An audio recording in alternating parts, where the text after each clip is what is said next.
宇宙 CQC の恐ろしさを。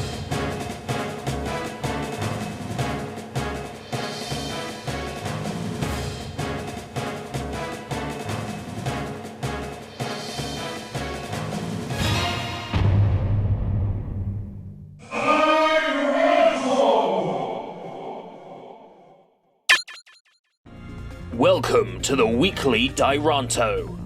The rules are simple. I pick 3 shows connected by a theme. I watch the first episode of each show and then pit them against each other in a battle. There can be only one winner. The winner is the show I'd be most likely to continue watching. This week our theme is aliens, and I'm not talking about the aliens your racist grandfather thinks came over and stole all the jobs. Aliens, interstellar visitors, outer space occupants, you get the idea. Our shows this week are Stitch, Urusei Yatsura, and Taro the Space Alien.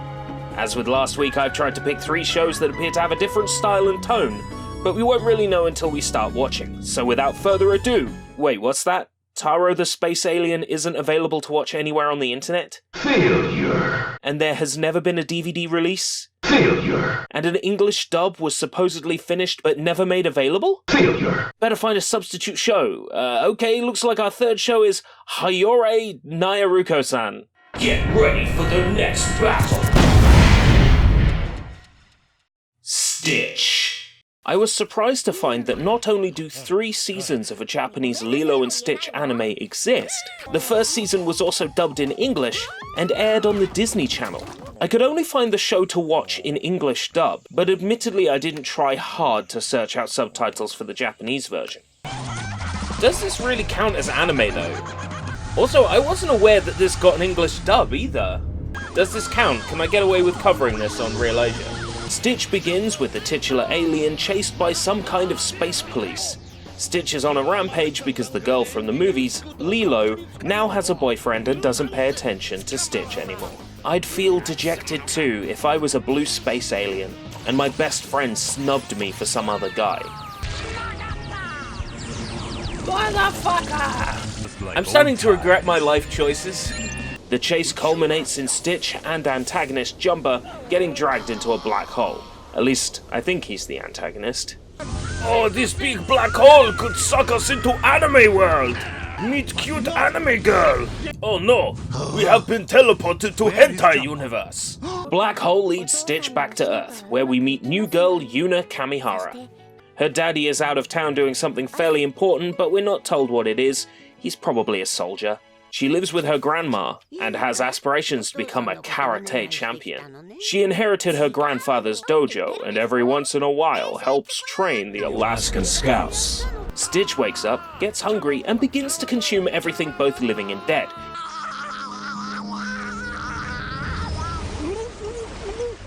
Yuna's at the dojo training with her friends, but bowl haircut fuck Taro Pisspants had his non-copyright infringing handheld console stolen by a bunch of bullies. Yuna deals with that fairly unnecessary side plot by threatening to beat up the bullies, because as we know, the only way to deal with a bully is to beat the shit out of them, and while they're crying for their mummy, tell them how brave and strong they are for crying out like a little bitch. Where was I? Oh, yes. Why are you still a white belt? Baby level. I'm not. When I went belt shopping, all they had was white. Of course. Stitch has now consumed everything on the beach and made his way to town, where he proceeds to eat every ice cream in sight, because nobody's allowed anything nice. Yuna, who feels the need to solve everyone's problems yet none of her own, runs after Stitch and the two chase each other around the forest. On the way home, they see the magic rock that grants visitors their wishes, as long as they do good deeds. Stitch agrees to do good deeds and protect Yuna from bad things in exchange for the power to rule the world. Blue Furry Nugget doesn't quite understand. To rule the world, you need money, not power. If you need evidence of that, just look at the folks running our countries. I deliberately skipped over a bunch of things because this show did chuck a lot of seemingly unimportant stuff at us. Hey, Yuna. We got a report that a blue monster is in town turning the pineapple factory upside down. Like pineapple upside down cake without the cake. What? Wow, let's check. Kiss. Kiss. Kiss. Kiss. Fuck. Urusei Yatsura. Urusei Yatsura, or Those Obnoxious Aliens, is a famous anime that I never actually got around to watching until now for the Weekly Dairantou. I had heard good things, but with my only knowledge of the show being two rather lackluster video games, I was always hesitant to give it a go. As it turns out, my hesitation was silly, because the show is brilliant. Boing. It begins with Ataru Moriboshi, a young man with exceptionally bad luck, bumping into a medium. The medium tells him that his facial features are unlucky, and that if he goes home he will be fated to experience severe misfortune. Cynical and skeptic, Ataru goes home as planned, only to be abducted by mafia types and escorted home by armed guard. Oh god. Poor guy. At his home, girlfriend Shinobu and Ataru's parents are pleased to know he is safe. When Ataru enters his bedroom, a giant space Oni appears before him. Aliens have business cards. Of course they do. This guy, Mr. Invader, will take over Earth as its new ruler, unless the randomly selected Ataru can defeat his strongest warrior in a duel. Ataru is unwilling to fight to protect the whole world at first, but soon changes his tune when he discovers his opponent is the voluptuous alien Lum, Invader-san's daughter. Oh, hello. If Ataru can grab Lum by the horns within 10 days, the Earth is saved.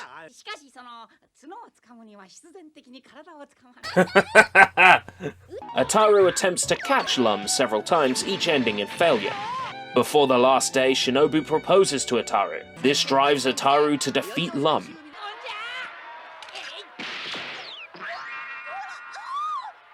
Oh shit! Got her! But in doing so, his comments are misconstrued by Lum as a marriage proposal, and she agrees to marry Ataru. Oh shit! There's a development. The episode contains a second story as well, where Ataru manages to get in debt to an alien taxi company, and unless he provides them with money equal to the worth of the Earth's entire oil reserves, the taxi company will wage war on Earth. In the end, Lum has to bail Ataru out of the situation, which is likely to be a common thread in the show. As much as he's not happy about it, Ataru must realize that Lum is here to stay, for better or worse, in sickness and in health, for as long as they both shall live. You know, they're right, what they say. They don't make them like they used to. Hayore Nyaruko. Nyaruko-san. Okay. Hayore Nyaruko-san. Hayore Nyaruko-san. An alien love story with a little bit of Lovecraftian Cthulhu mythos. So I actually did a little tiny bit of reading up on this, because I had to find a substitute show for Taro the Space Alien. And apparently this is Lovecraftian mythos. Trust Japan, eh? Trust Japan. See what happens. This is actually something that happened in one of Lovecraft's famous writings. Flungli Lugelfnafen Cthulhu Alie Weithelnagel Tagen, which, as we all know, translates to "In this house at Alie, dead Cthulhu is an anime girl." The show begins with main character Mahiru Yasaka running from a night gaunt which chases him through the city. Just before he's to be torn asunder, Mahiro screams out for help. In that moment, a cute anime girl comes from the sky and slices the night gaunt in half. She is the chaos that crawls up to you with a smile, Nyarlathotep. Nyarlathotep is an alien and an employee of the Planetary Defense Organization. She's come to Earth to defend the planet from alien drug and slave traffickers, and because she immediately fell in love with Mahiro after reading his file. Even though she claims she can separate work and pleasure, the majority of this episode, and I fear the show for that matter, is Nyarlathotep trying to get into Mahiro's boxes with varying degrees of success. Nothing really happens after the first 5 minutes. Given time, I'm sure it would end up getting somewhere, or at least I'd hope, given the existence of 2 seasons and 3 OVAs. As a comedy anime, this pretty much excels, actually. But the story just seems a little bit alien to me.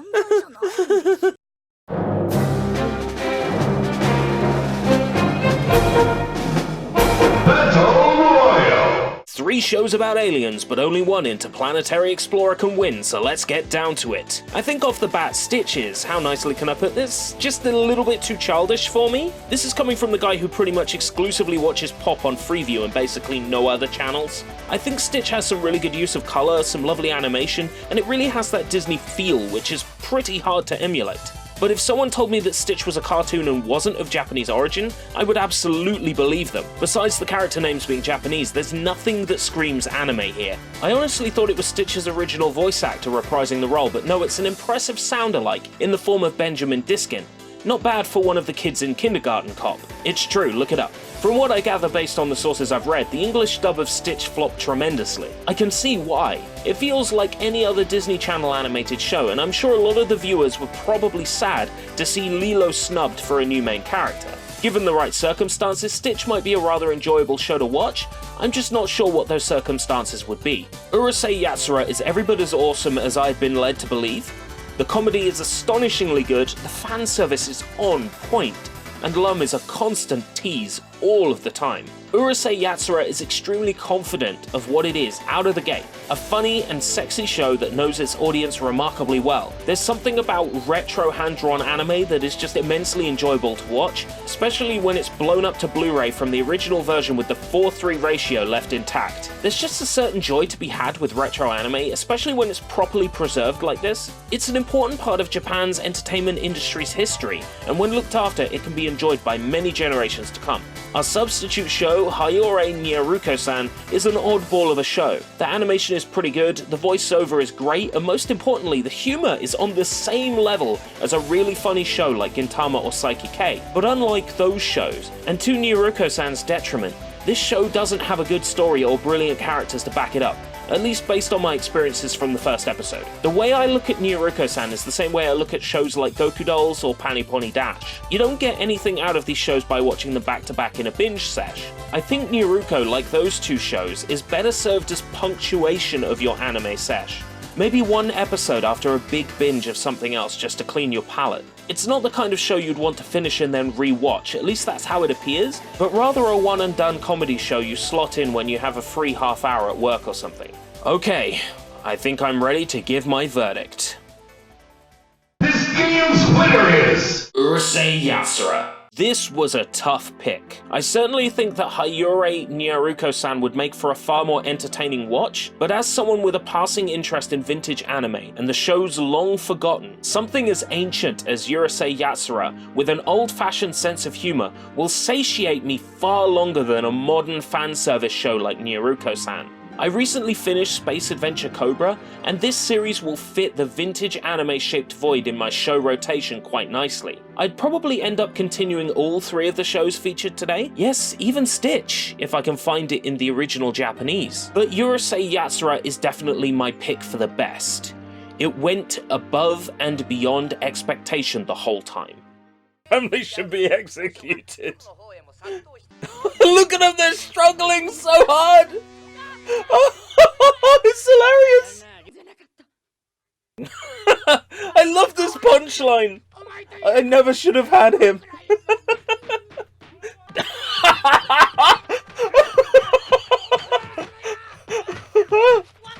Oh. Wow, just a good sense of humor on this one. Just a really good sense of humor. So who would you have crowned the winner? Stitch and its furry blue bollock tormenting the Ryukyus of Okinawa? Urusei Yatsura and its obnoxious spacefaring outlanders? Or Hayore Nyaruko-san and its DP love shaft clitoris mythos? Oh, that's a good one. Remember to cast your vote in the cards and share your choice down in the comments below. This has been ReelAsia. You've been watching the Weekly Dairantou, and I'll see you next time.